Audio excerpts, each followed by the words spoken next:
Bihar election ಮುಗಿತಾ ಇದ್ದ ಹಾಗೆ ಸಚಿವ ಸಂಪುಟ ಪುನರ್ರಚನೆಯ ಜೇನುಗೂಡಿಗೆ ಕೈ ಹಾಕುವುದಕ್ಕೆ ಕಾಂಗ್ರೆಸ್ನ ವರಿಷ್ಠರು ನಿರ್ಧರಿಸಿದ್ದಾರೆ. ಹಾಗಾದರೆ ಯಾರು ಇನ್ನು ಯಾರು ಔಟು, ಯಾವ ಸ್ಕೇಲ್ನಲ್ಲಿ ಈ ಪ್ರಕ್ರಿಯೆ ಆಗುತ್ತೆ ಕುತೂಹಲದ ಪ್ರಶ್ನೆ. ಮುಖ್ಯವಾಗಿ ಕಾಂಗ್ರೆಸ್ ಹೈಕಮಾಂಡ್ ಬಳಿ ರಿಪೋರ್ಟ್ ಕಾರ್ಡ್ ಇದೆಯಂತೆ.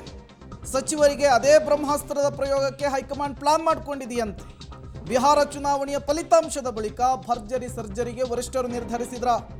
ಸಚಿವರನ್ನ ಕೈ ಬಿಡುವಾಗ ಒಂದೇ ಮಾನದಂಡ ಫಿಕ್ಸ್. ಆದರೆ ಸಂಪುಟ ಸೇರ್ಪಡೆಗಷ್ಟೇ 2-3 ಮಾನದಂಡಗಳನ್ನು ಕನ್ಸಿಡರ್ ಮಾಡುವುದಕ್ಕೆ ವರಿಷ್ಠರು ನಿರ್ಧರಿಸಿದ್ದಾರೆ ಅನ್ನೋದು ಗೊತ್ತಾಗ್ತಾ ಇದೆ. ಮಾನದಂಡ ಯಾವುದು ಹಾಗಾದ್ರೆ? ಯಾರಿಗೆ ಈ ಮಾನದಂಡ ಲಾಭವಾಗುತ್ತೆ? ಈ ಕುತೂಹಲ ಕೂಡ ಇದೆ. ಹಿರಿಯರಿಗೂ ಬಿಗ್ ಶಾಕ್, ಹಲವು ಕಿರಿಯರಿಗೆ ಲಕ್ ಅಂತ. ಡಿಸೆಂಬರ್ ಮೊದಲ ವಾರದಲ್ಲಿ ಸರ್ಪ್ರೈಸ್ ಕ್ಯಾಬಿನೆಟ್ ಅಸ್ತಿತ್ವಕ್ಕೆ ಬರಬಹುದು. ಈಗಾಗಲೇ ಹೈಕಮಾಂಡ್ ಬಳಿ ಕಾರ್ಯವೈಖರಿಯ ರಿಪೋರ್ಟ್ ಕಾರ್ಡ್ ಕೈಯಲ್ಲಿದೆ. ಈ ತಿಂಗಳ ಅಂತ್ಯಕ್ಕೆ ಸಚಿವರ ಪಕ್ಷ ಸಂಘಟನೆಯ ಮೌಲ್ಯಮಾಪನ ಆಗುತ್ತೆ. ಅಂದ್ರೆ ಇವರೇನು ಆಕ್ಟಿವ್ ಆಗಿದ್ದಾರಾ ಏನು ಅಂತ ಹೈಕಮಾಂಡ್ ಪ್ರತ್ಯೇಕವಾಗಿ ವರದಿ ತರಿಸಿಕೊಂಡು ಮೌಲ್ಯಮಾಪನ ಮಾಡುತ್ತೆ. ಅದರ ಆಧಾರದ ಮೇಲೆ ಬಹಳಷ್ಟು ಸಚಿವರಿಗೆ ಬಿಗ್ ಶಾಕ್ ಕಾದಿದೆ ಅಂತ ಹೇಳಲಾಗ್ತಿದೆ.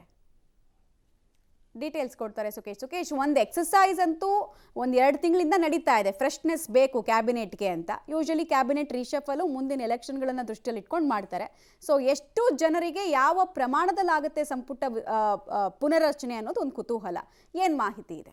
ಬಹುತೇಕ 50% ಕ್ಯಾಬಿನೆಟ್ ರೀಶಫಲ್ ಆಗುವಂಥ ಸಾಧ್ಯತೆ ಇರುತ್ತೆ. ಯಾಕಂದರೆ 15ರಿಂದ 17 ಜನರ ಟಾರ್ಗೆಟ್ ಮಾಡೋದಂತೆ ಕಾಣಿಸ್ತಾರೆ. ಟಾರ್ಗೆಟ್ ಅನ್ನೋದಕ್ಕಿಂತ ಮುಖ್ಯವಾಗಿ ಒಂದು ಕಡೆ ಹೈಕಮಾಂಡ್ಗೆ ಇವರೆಲ್ಲರ ರಿಪೋರ್ಟ್ ತಲುಪಿದೆ, ಯಾರು ಏನು ಕೆಲಸ ಮಾಡಿದರೆ ಅಂತ ಅವರೇ ಕೊಟ್ಟಂಥ ರಿಪೋರ್ಟ್ಗಳಿದ್ದಾವೆ. ನಾವು ಇಂತಿಂಥ ಕೆಲಸ ಮಾಡಿದ್ದೀವಿ ಅಂತ. ಜೊತೆಗೆ ಹೈಕಮಾಂಡ್ ಸಂಗ್ರಹಿಸಿದಂಥ ಮಾಹಿತಿ ಇದೆ.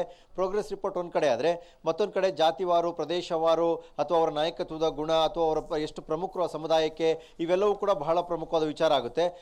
ಹಾಗಾಗಿ ಇರ್ತಕ್ಕಂಥರಲ್ಲಿ ಯಾರನ್ನ ಕೈ ಬಿಡಬೇಕು, ಯಾವ ಕಾರಣಕ್ಕೆ ಕೈ ಬಿಡಬೇಕು ಅನ್ನೋಂಥ ಕ್ಲಾರಿಟಿ ಕೂಡ ಹೈಕಮಾಂಡ್ಗೆ ಇರುತ್ತೆ.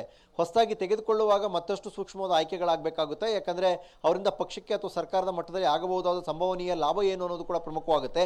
ಹಾಗಾಗಿ ಈ ವಿಚಾರದಲ್ಲೂ ಕೂಡ ಗಮನ ಹರಿಸ್ತಾರೆ. ಹಾಗಾಗಿ ಏನೇ ಸಚಿವರುಗಳು ನಾವು ಹೈಕಮಾಂಡ್ ಹೇಳಿದಂತೆ ಕೇಳ್ತೀವಿ ಅಂದ್ರೂ ಕೂಡ ಅವ್ರು ಉಳ್ಕೋಬೇಕಂದ್ರೂ ಕೂಡ ಅವ್ರು ಹೇಳಿದಂತೆ ನಡೆಯುತ್ತೆ ಅಂತ ಹೇಳಲಿಕ್ಕೂ ಕೂಡ ಸಾಧ್ಯ ಇಲ್ಲ. ಮಮತಾ, ರೈಟ್. ಧನ್ಯವಾದ ಸುಕೇಶ್ ತಮ್ಮೆಲ್ಲ ಮಾಹಿತಿಗಾಗಿ.